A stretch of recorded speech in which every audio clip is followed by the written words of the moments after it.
My son is a first grader, and he was just recently diagnosed in the last couple of weeks. And my question is, like, we've heard self-esteem a bunch of times.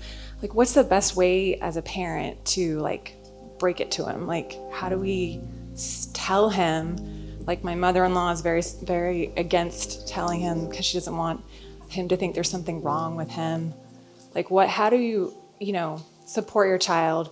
Do you use the word dyslexia? How do you not make it a disability? Like, what's your recommendation for that? Show them our movie.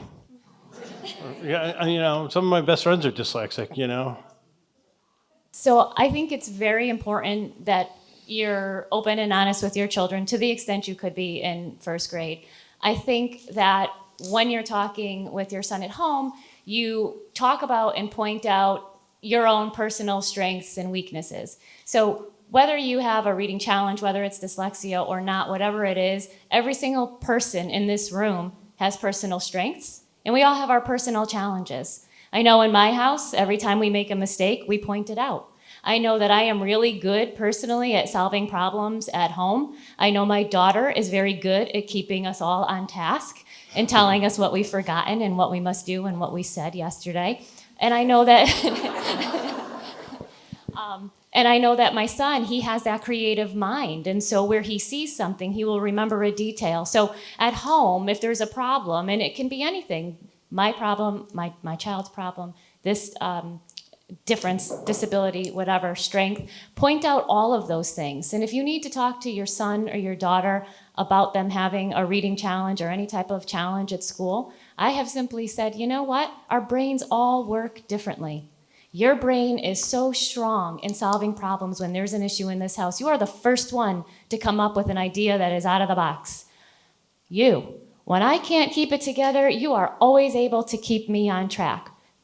You have a harder time keeping us on track, I'll say to my son.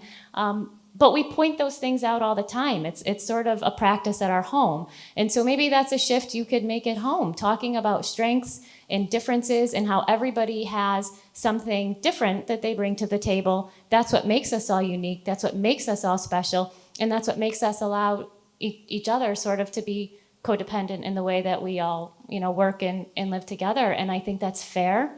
And I think that's fine for people to identify and start to self-reflect, even as young kids, on what their strengths are and things that they need to work on. And it's okay when you're really good at lacrosse, but I don't even know how to throw a ball yet, because we all have strengths and differences. I think that's one of the most important things to tell kids, let them know their strengths and their weaknesses, because that's how you build good teams. And that's important in the classroom. These kids are not so good at one thing, but they're good at something else, and just to enforce them that way.